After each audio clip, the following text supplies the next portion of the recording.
I know. You've been waiting all day for this review, and it's about bloody time for it to come out tonight.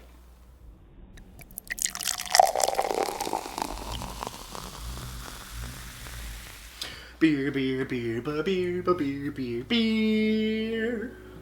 Hello everybody, welcome back to me, Mate Brewski, for the Ruski Brewski review. And today the beer I have for you is something a little special. Maybe not the beer itself, but this video.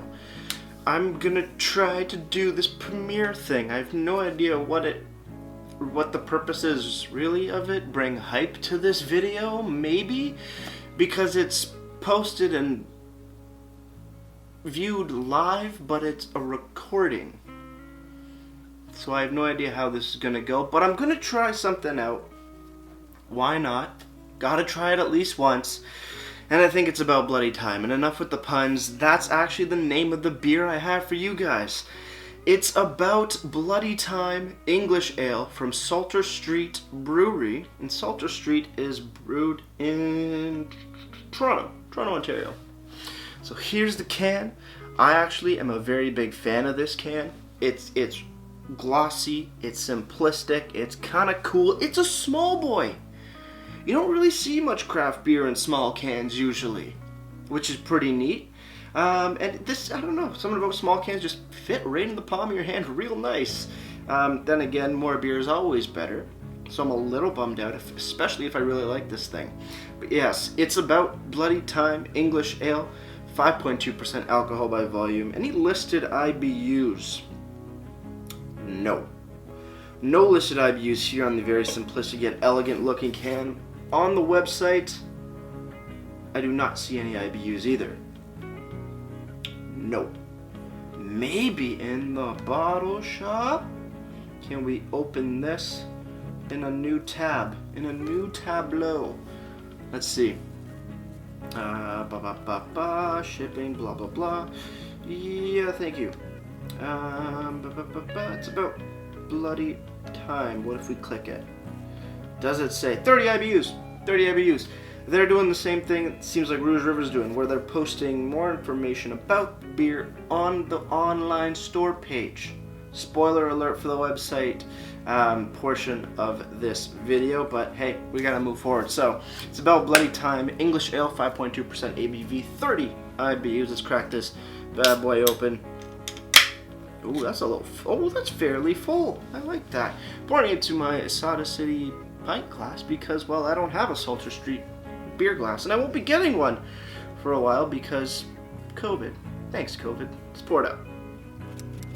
I'm not gonna pour all of it because I do want to enjoy at least a bit off camera. So that's about half-ish, little over half. It's a little harder with the smaller beers trying to get a decent pour out of them, but oh my god, that is a beautiful, like,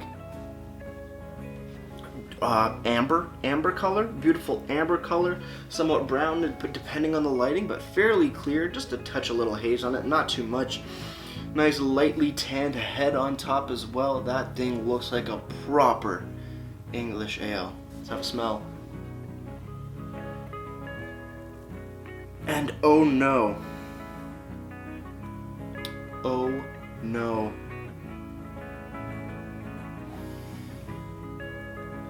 On the nose, I'm getting some nice maltiness, a little bit of nuttiness, some caramel and toffee, but I'm getting a little bit of paper, a little bit of cardboard, a little bit of oxidization, which is weird because that can was really, really full. But I am getting a bit of that note. Shit. Let's just have a sip.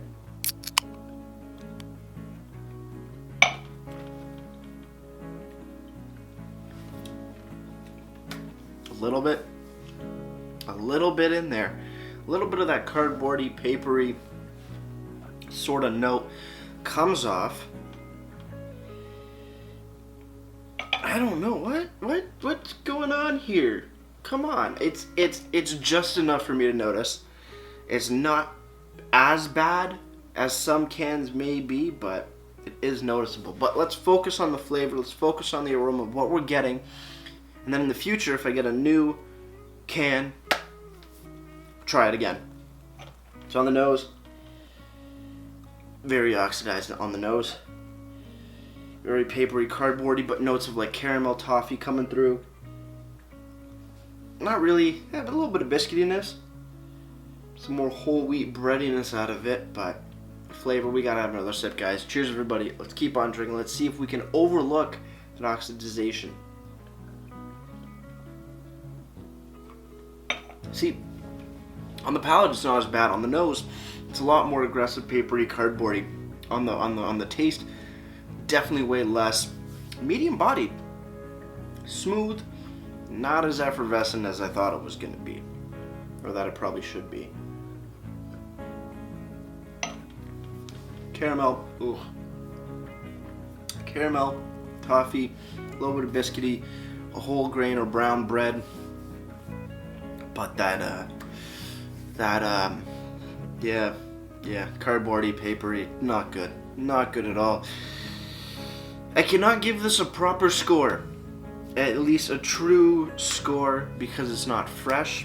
But I am going to give it a score for this particular can, because I think at some points you need to address those things. You really need to say, hey, is this beer good for me to put out? Maybe it goes wrong down the line in shipment. Maybe it's just chilling in the LCBO too long. Who knows? But we're going to continue on either way. A little flat.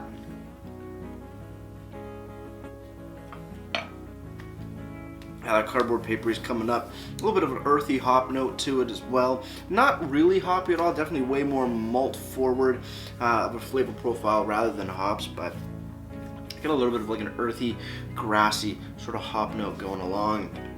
Looking on the can, English ale. Looking on the can, Saulter Street. It's about bloody time. English ale, 5.2%. Like I said, 30 IBUs. On the back, we have a description. This is not a double or triple hopped, rip your taste buds a new one, fruit punch, peanut butter, face puckering kind of beer. You want a milkshake? Then go to an ice cream store. If that's what you're looking for, then move on, my friend, because this ain't for you.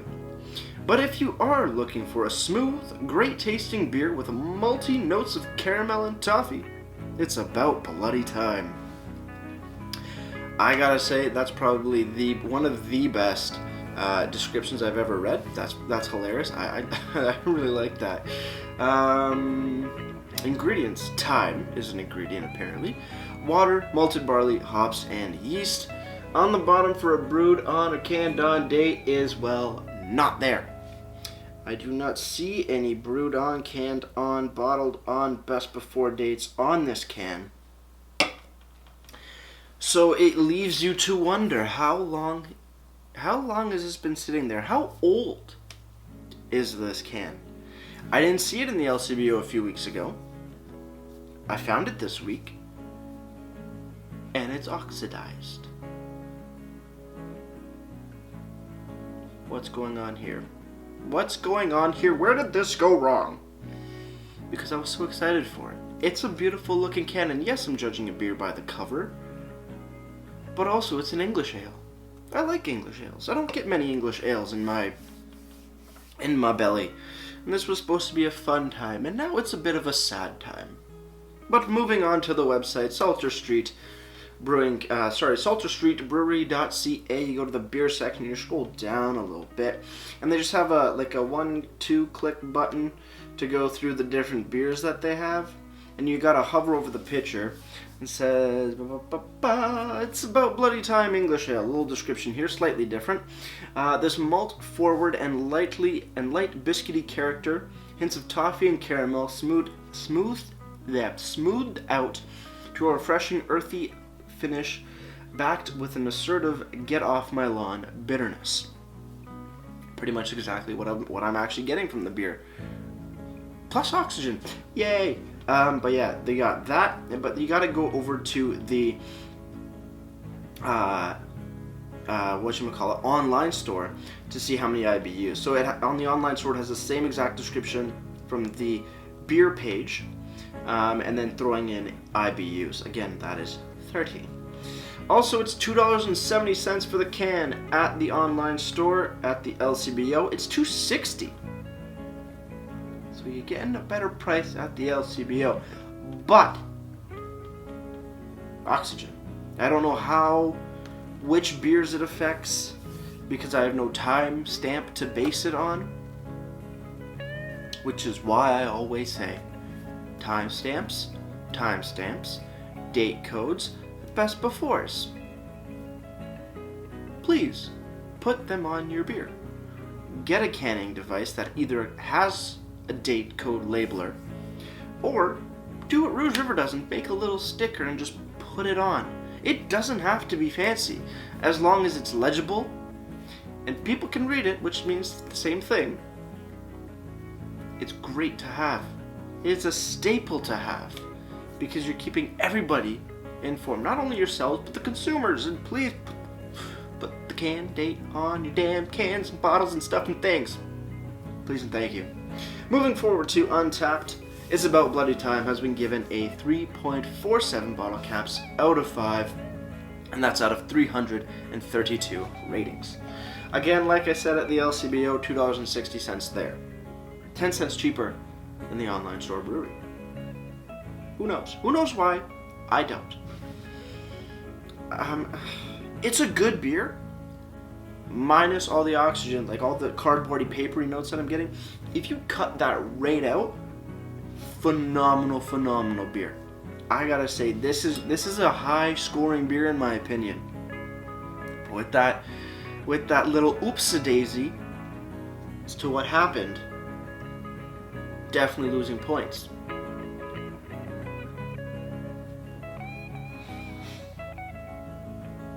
So mad. Cheers on the final sip. Let's get right to your ratings and wrap this thing up.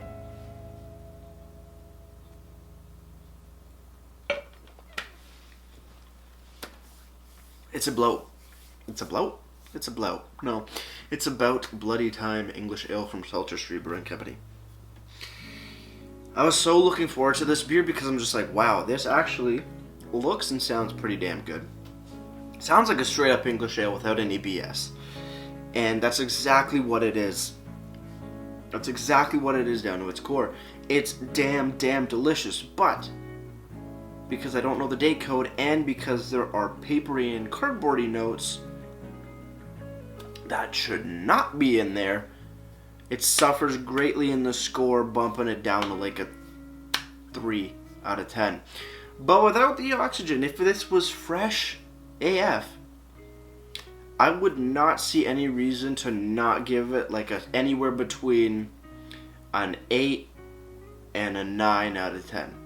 It's just hitting all the beautiful English ale notes, all the beautiful stuff you want in a beer that just, I don't know, it's an English ale. It's done proper. But the oxygen's the biggest problem, and why that's there is a mystery to me, because the seals look good, but I don't know what happened. So, something to note indeed, if you're going out to buy this can, to buy this beer, I don't know how widespread it is. I don't know which cans are affected, which cans aren't, because there's no date codes. So, so take that information, keep it in your head if you ever see this in the LCBO. You're taking a little bit of a chance. On the presentation side of things though, it looks great. It looks phenomenal. The description on the back is perfect in my opinion.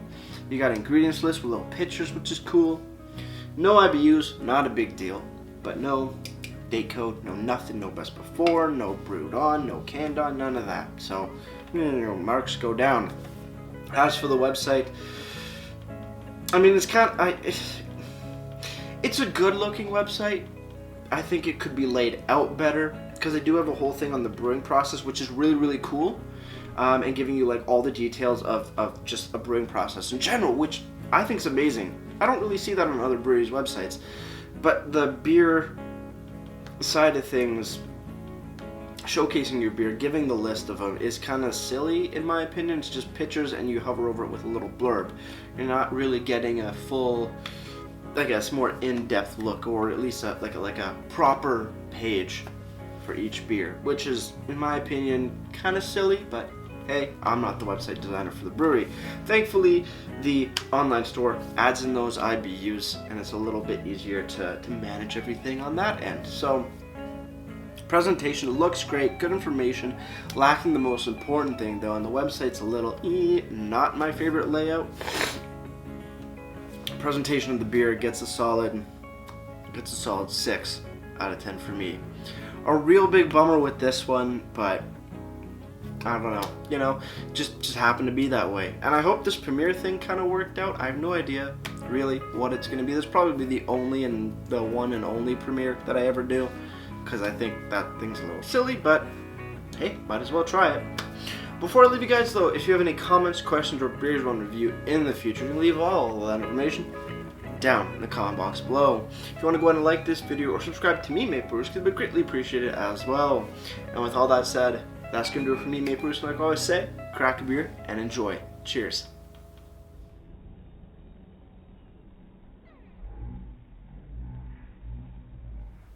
Now let's pour the rest of this beer into the glass and get it over with. It's a really good beer with just a little thing going wrong, and there goes the can. Cheers.